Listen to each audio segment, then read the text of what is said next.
Hello everybody, good evening from my end, but whatever the time happens to be where you are, my very warm regards. I hope you are well. This is your sister Amma. As you can see, in the current times, each person has to respond, and we all have to respond in the collective. It is not ideal what is currently happening, but it is happening. And the earlier you admit and accept it is happening, and have a contingency plan, a response plan, the better it will be for you. The more likely you are to survive, in fact. So, as you can see, this sister of yours has my favorite mug in my hand yet again. What this is a drink containing vitamin C, ascorbic acid, because from my understanding, from a little bit of research I have made, from feedback people have given from China, vitamin C levels, high vitamin C levels is one of the things that has been used successfully to support people who are showing symptoms. And from that point of view, I am looking at a preventative measure. If it can support symptoms, I'd imagine it might help me in preventing too. Nothing is guaranteed right now. Everybody's trying everything they know. And so when I hear what people are doing successfully, clearly I want to try it too. So Amma is drinking ascorbic acid. 20 grams of ascorbic acid, I've heard. I don't think I'm quite hitting 20 grams right now, but I'm doing the very, very best I can to increase my levels. And I'm trying very hard to boost it from natural levels and topping it up. So I have this warm drink from an effervescent tablet, but I also on a daily basis have my lemon, sometimes lime, and orange drink as well.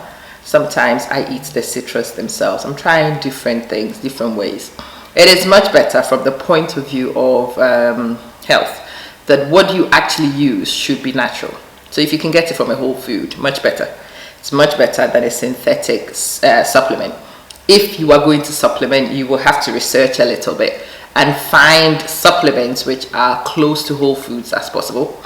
If it is extracted from the whole foods, even better. Much better than using synthetic supplements. But in fact today I'm not looking to talk about ascorbic acid. That is a video on its own that will be made separate to this one. But today I was on a sister's broadcast and I started talking about competitive inhibition. I was talking about certain things that need to be balanced, and it brings me to the topic of one of the things that I actually do consume, the Omega Blend Plus from the Juice Plus company. These, I am just going to introduce this as a competitor on the market. This is my preferred version, but you can find different blends of Omega. I am going to explain what Omega does, and when we finish I will talk to you about the omega-6 omega-3 balance and why you need to get it right. So this one has a total of 925 milligrams, of which omega-5 and 7 make up 250 milligrams. Omega-6 and omega-9 make up 250 milligrams again together, but omega-3 on its own is 375. And out of those omega-3s, we have different types of omega-3s, but the most common omega-3s are DHA, there is 175 grams of that, EPA, 100 milligrams, and ALA. You can go and look up the full names and what each thing does. The ingredient list: DHA and EPA rich oil from the microalgae, antioxidants mixed, tocopherols, ascorbyl palmitate, pomegranate seed oil, raspberry seed oil, sea buckthorn berry oil, silicon dioxide, high oleic safflower oil, tomato seed oil, orange oil, vanilla flavor, and you have antioxidants, extract of rosemary. So this one contains 5 blends of omega, and the 5 blends of omega are actually done in a balanced way.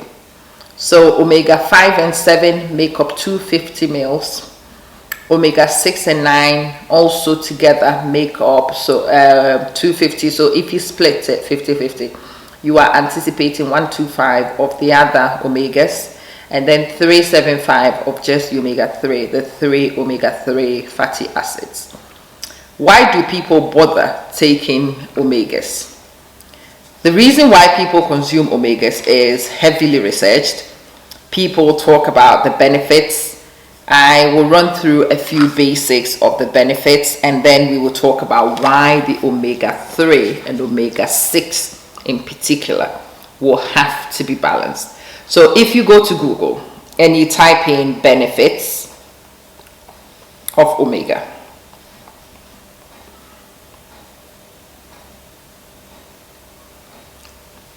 benefits of omega, I've not even looked for specific things.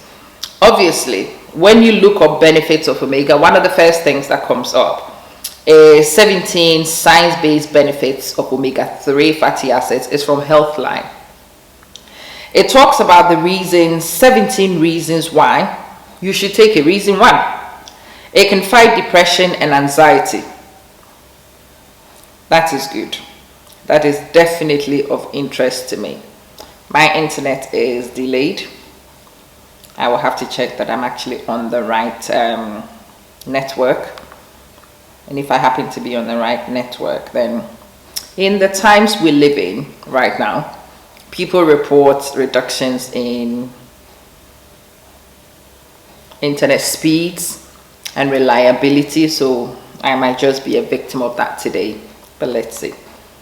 I have switched, and I think the switch might be exactly what I needed to do so that we can get access. Good. 2, omega-3s can improve eye health. You can go and read details about eye health. It can improve risk factors for heart disease. It talks about LDLs and HDLs and the balance you need to get. It can reduce ADHD symptoms in children.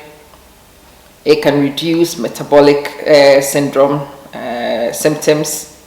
So it might help you with obesity. And I have to say, I am one of the people who took this without necessarily looking for weight loss. I actually started taking this trying to boost my immune system and also reduce my cholesterol level. But I observed significant weight loss, and it comes from here. It says the metabolic syndrome is a collection of conditions. It includes central obesity, which is what I have, belly fat, as well as high blood pressure, insulin resistance, which I could get if I'm not careful, high triglycerides. I have had high triglycerides for a while, and low good HDL cholesterol levels. This is me. This is my profile. It is a major public health concern because it increases your risk for many other illnesses, including heart disease and diabetes. That's one of the reasons why I started taking the omega blend. Omega-3 fatty acids can improve insulin resistance, one of the reasons why I was here. It can reduce inflammation and heart disease risk factors in people with metabolic syndrome.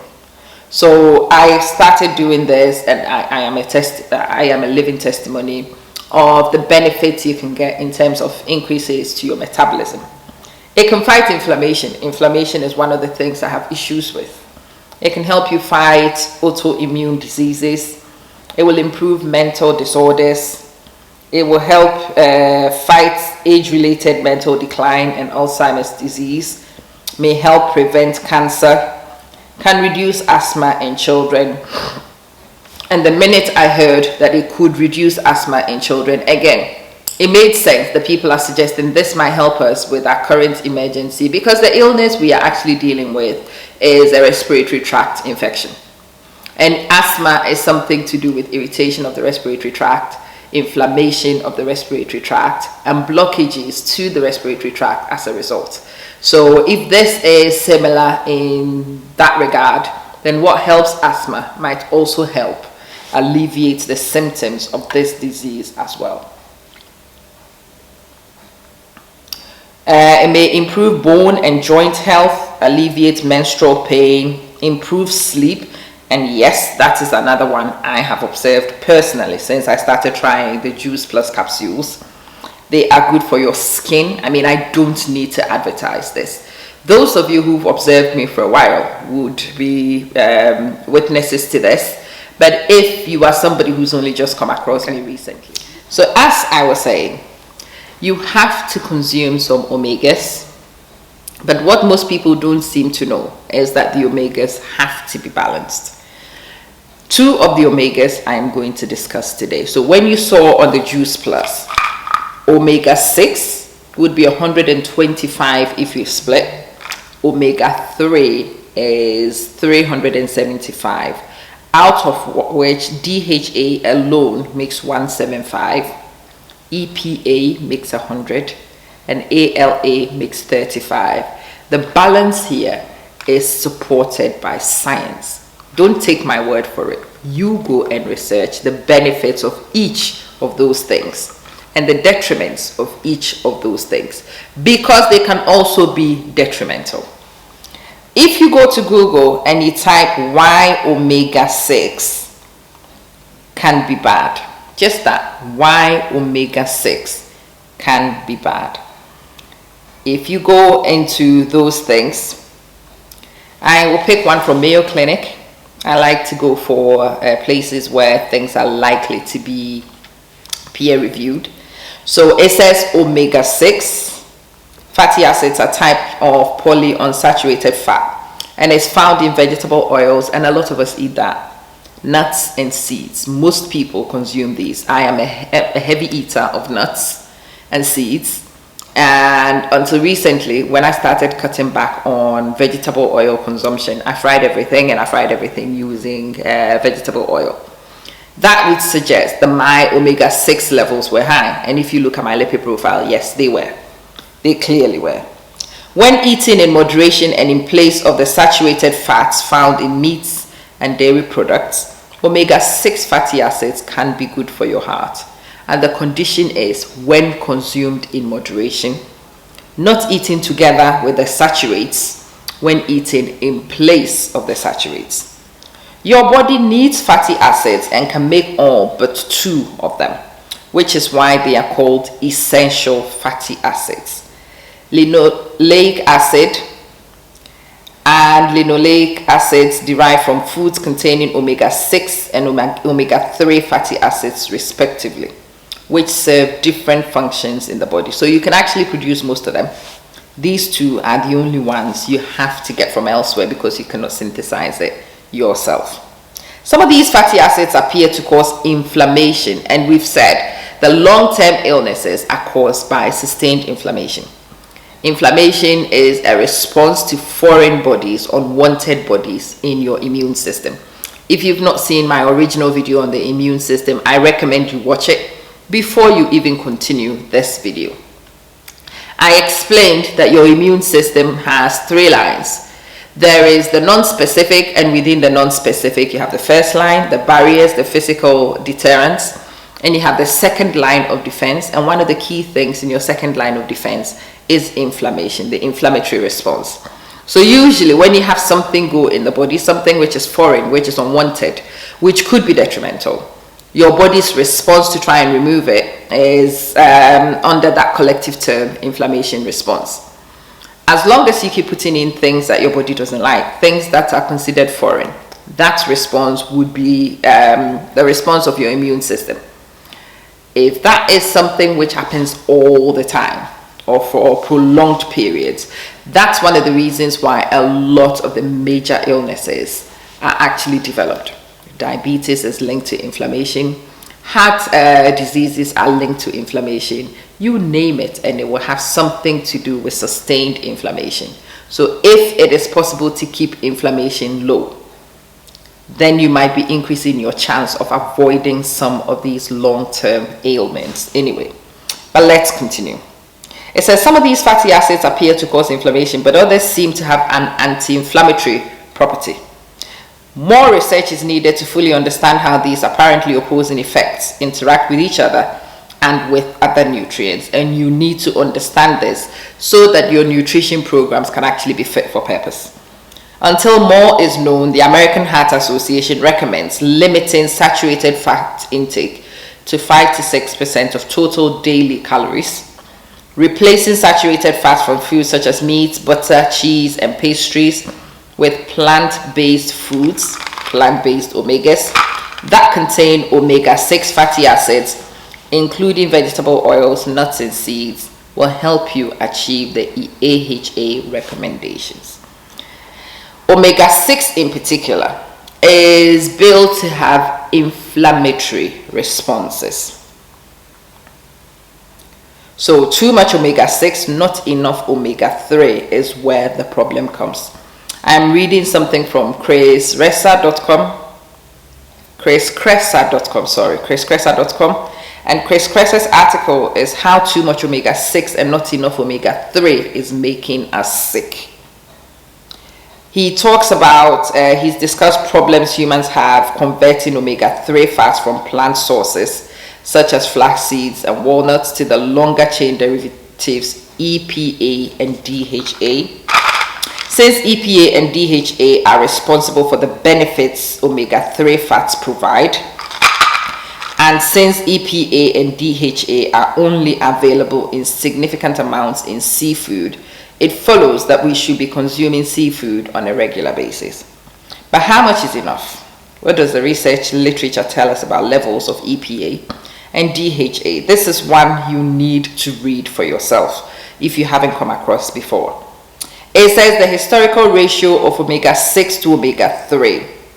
It says throughout the 45 million years of human evolution, diets were abundant in seafood and other sources of omega-3 long-chain fatty acids, but relatively low in omega-6 seed oils. And this is seeped in research. He goes on about foods and he shows their fat content.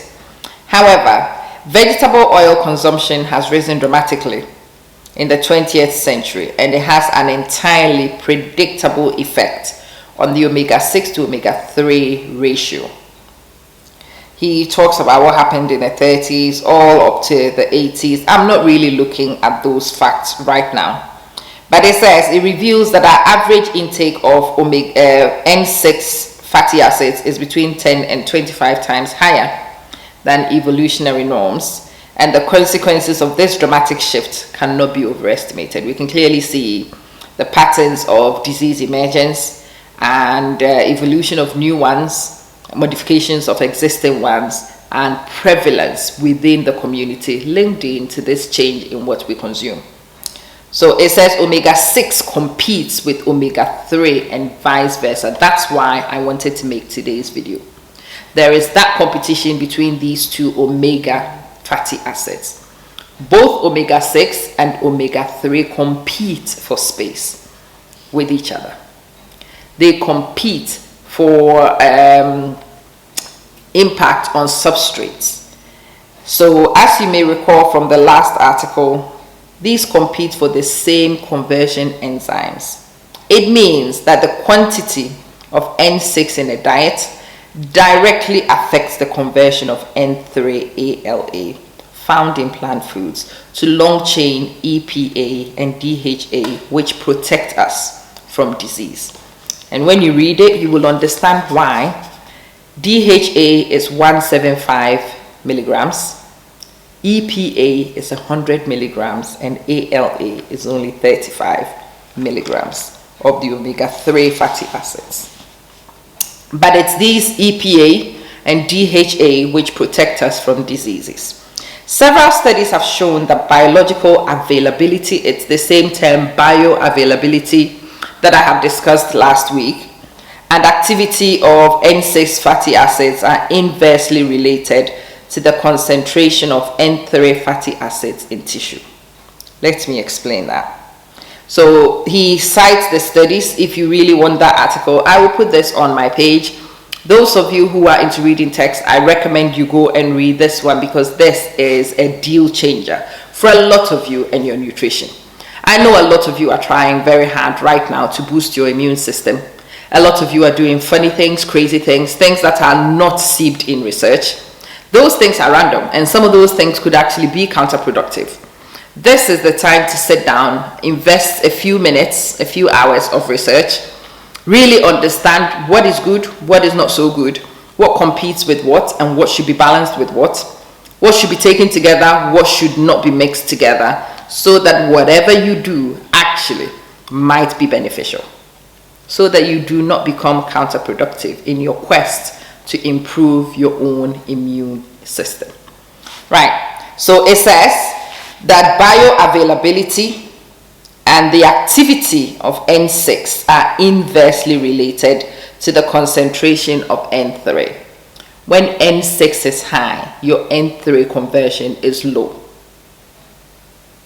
and your N3 does not become bioavailable. I explained this with iron. It is not the fact that you've consumed. It's not even the fact that you've been given an intravenous infusion.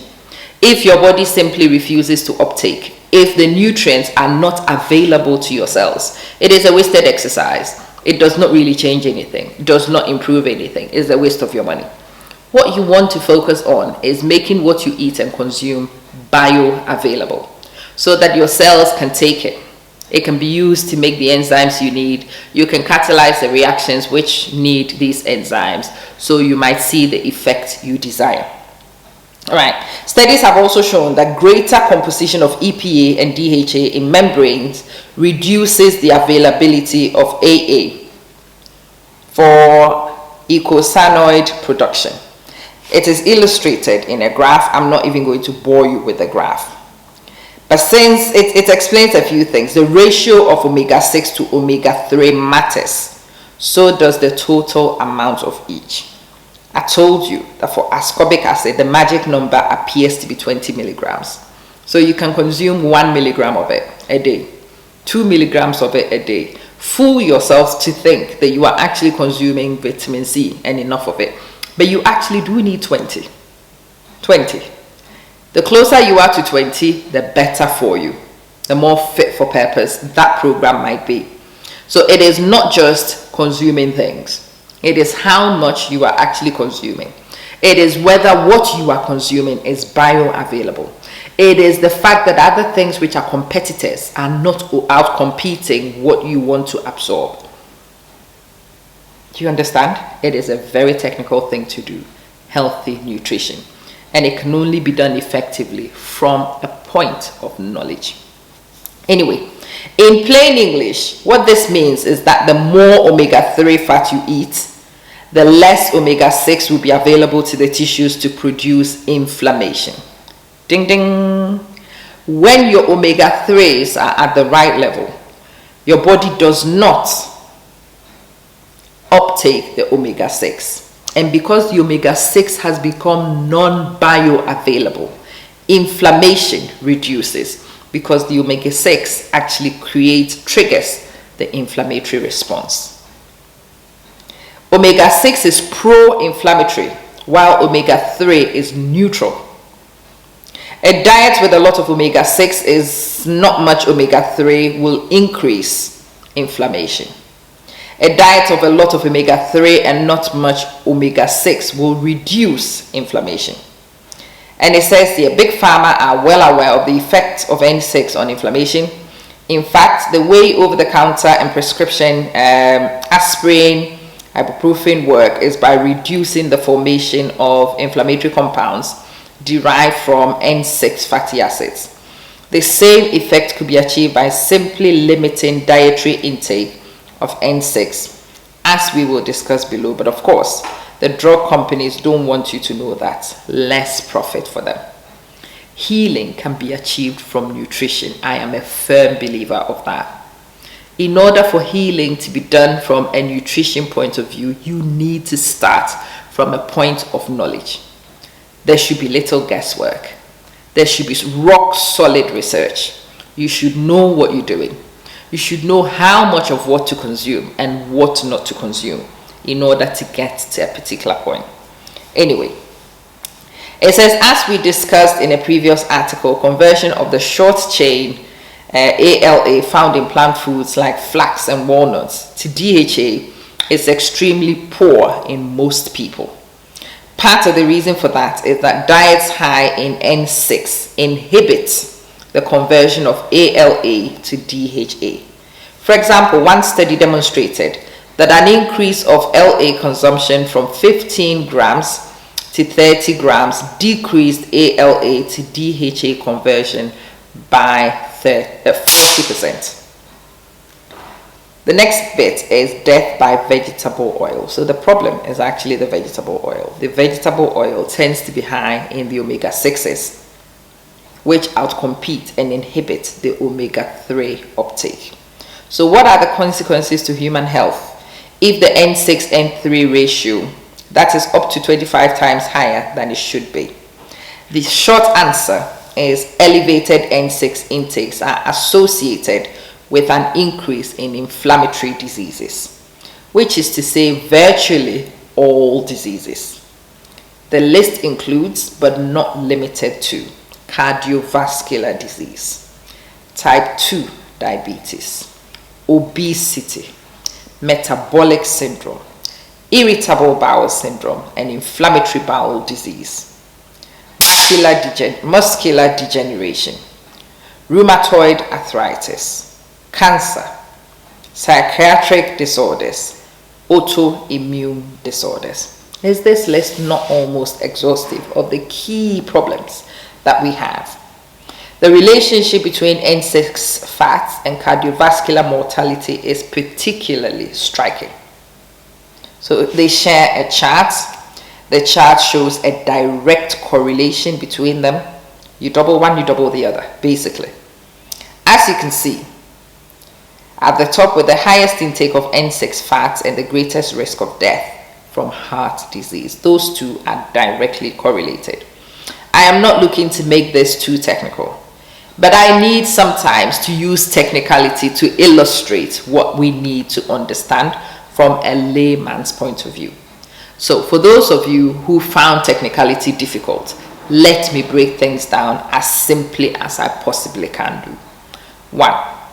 Diet and nutrition is an art. It's a science, in fact. It is a science, and because it is a science, it should be steeped in research and facts. 2. There are certain things when you consume compete with other things.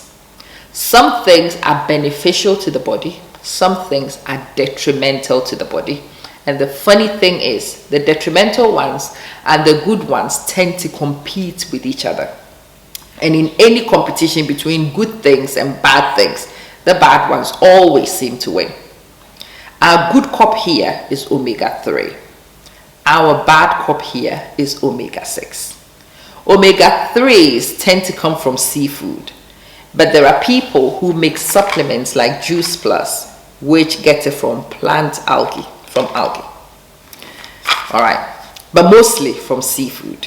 Okay, omega-6s tend to come from vegetable oils, and between seafood and vegetable oils, which one do you consume the most? Omega-6s can also be found in nuts, my absolute favorite. Yes, and seeds. You are more likely to eat nuts, seeds, and vegetable oils than you are to eat seafood. And for that reason, most people have high levels of omega-6s and not enough of omega-3s. Omega-6s cause inflammation. Omega-3s help reduce inflammation. Inflammation causes long-term illnesses, ones you definitely want to avoid.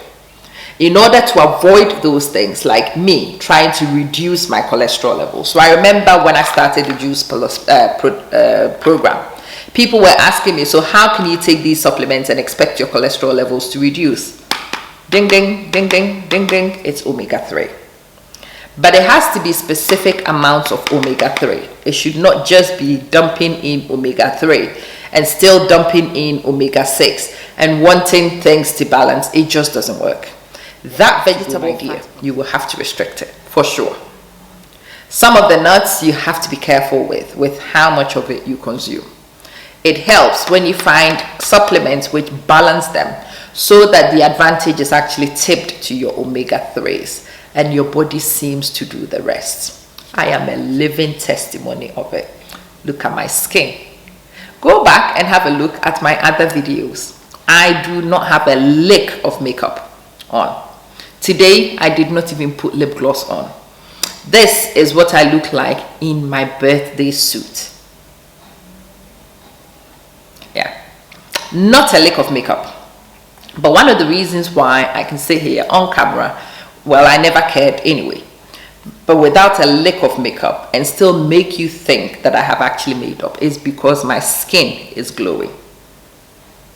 It's because my immune system generally is working better.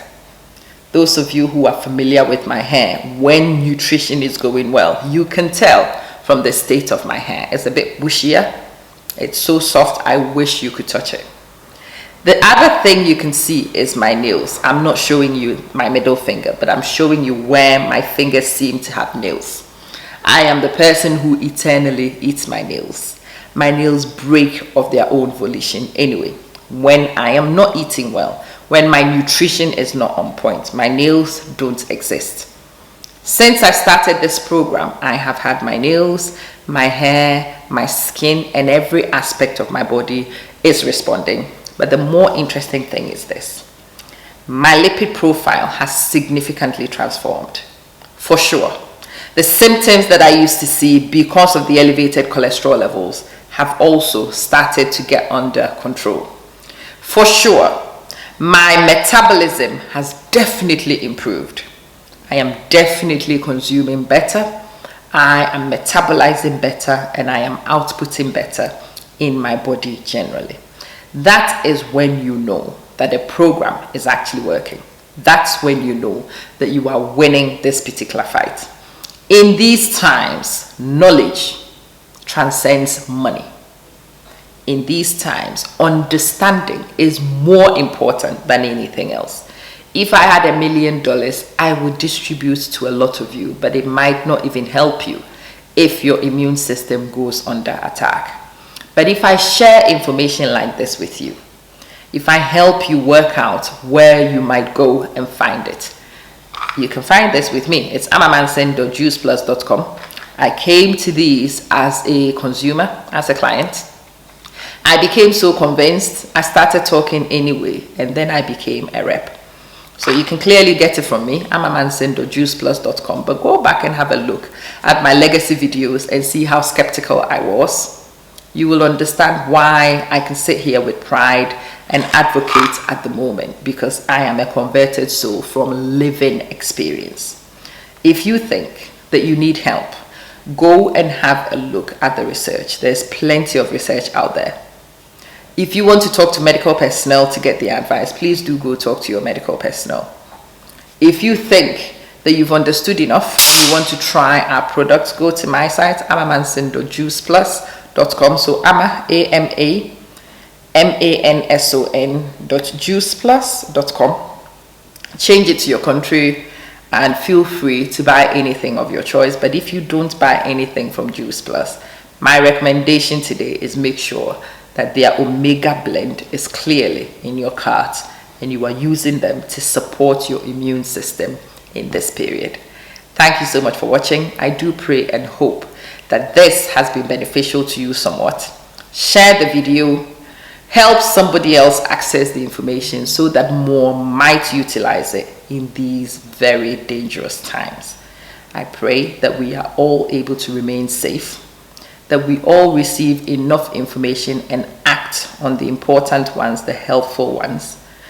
Listen to guidance on social distances and keep yourself safe as much as you can.